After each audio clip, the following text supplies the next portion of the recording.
রাসূল বলেছেন, আয়েশা শোনো, ওমর সুদ্দায় শুরু করে গোটা পৃথিবীতে যত মানুষ এসেছে, চলে গেছে, আছে, আসবে, সমস্ত মানুষের নেক যদি এক পাল্লায় দেওয়া হয়, আমার আবু বক্করের নেক যদি আরেক পাল্লায় দেওয়া হয়, আমার আবু বক্করের নেকির পাল্লা ভারী হয়ে যাবে।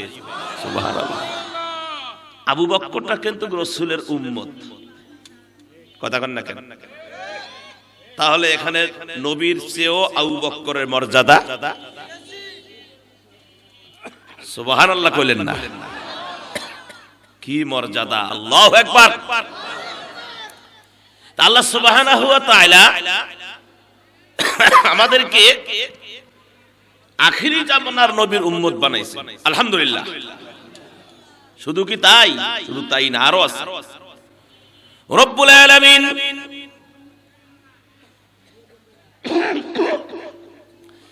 আখিরি জামানার নবীর উম্মত শুধু বানায়া ক্ষান্ত হননি, নবীজি এই মানুষকে উত্তম করে, আল্লাহ পাক নবী বললেন, আল্লাহ রাব্বুল আলামিন এই মানুষকে উত্তম করে, আহসান করে সৃষ্টি করেছেন।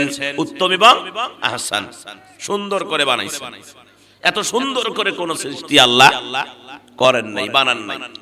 দলিল আল্লাহ কোরআনে দিচ্ছেন। আল্লাহ পাক বললেন, লাকাদ খালাকনাল ইনসানা ফি আহসানি তাকওয়িম। আল্লাহ মানুষকে উত্তম করে, আহসান করে সৃষ্টি করেছেন। এত সুন্দর করে আল্লাহ কাউকে সৃষ্টি করেন নাই। তাহলে আল্লাহ আশরাফুল মাখলুকাত করলেন, আল্লাহ মানুষ বানালেন, আল্লাহ আখিরি জামানার নবীর উম্মত বানালেন, নবীদের চেয়ে মর্যাদা বেশি দিলেন, আল্লাহ আবার সুন্দর করে বান্দাকে সৃষ্টি করছেন। সুবহানাল্লাহ। আর কি চান? একটা মানুষের আর কি লাগে? কর, আল্লাহ তো সবই দিছে। দেওয়ার পরেও আল্লাহ এই বান্দাকে সম্মান দিয়েছে, দুনিয়াবি সম্মান দেন নাই। এক সময় আপনি কিছুই ছিলেন না, ফলমূলে ছিলেন, কাঁঠালে ছিলেন, ফলমূলের রসে ছিলেন, এগুলো আপনি খাইছেন। সেগুলোর থেকে আল্লাহ সবগুলোকে এক জায়গায় করে আপনার পেটে ঢুকায়া দিলেন। ঢুকিয়ে দেওয়ার পরে আপনি চিবালেন, পাকস্থলী এগুলো পিছলো, পেশার পরে যেটা ভুসি সেটা আল্লাহ সাইড দিয়ে বাহির করে, যেটা প্রয়োজন নাই। আর রসটাকে আল্লাহ জমা করে কয়েক ভাগে ভাগ করলেন। সুবহানাল্লাহ। যেটা কিডনির দরকার আল্লাহ কিডনিতে সাপ্লাই দিয়ে দিলেন, বুঝেন? যেটা চোখের দরকার, জ্যোতির কাজ করে, ওটা চোখে ঢুকায়া দিলেন। যেটা মাথায় ঘেলুর দরকার, ঘেলুতে পাস করে দিলেন। যেটা হাতের শক্তির দরকার হাতে দিলেন, পায়ের শক্তি পায়ে দিলেন, কিডনির দরকার কিডনিতে দিলেন, লিভারের দরকার লিভারে দিলেন। আল্লাহ ওই রসটাকে বিভিন্ন ভাগে ভাগ করে যার যেটা প্রয়োজন সেই দিকে আল্লাহ লাইন করে দিলেন, তারা সেখানে গিয়ে সিটিং ফিটিং হয়ে গেল।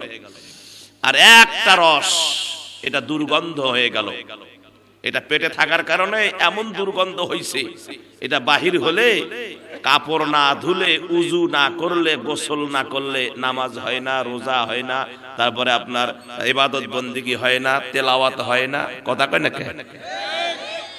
এটা যখন আমার মা এবং বাবা যখন মিলিত হলো, আল্লাহ পাক বাবার থেকে এই নাপাক রসটুকুকে দ্রুত বেগে মায়ের জীর্ণ কুঠিরের ভিতরে ঢুকায়া দিলেন।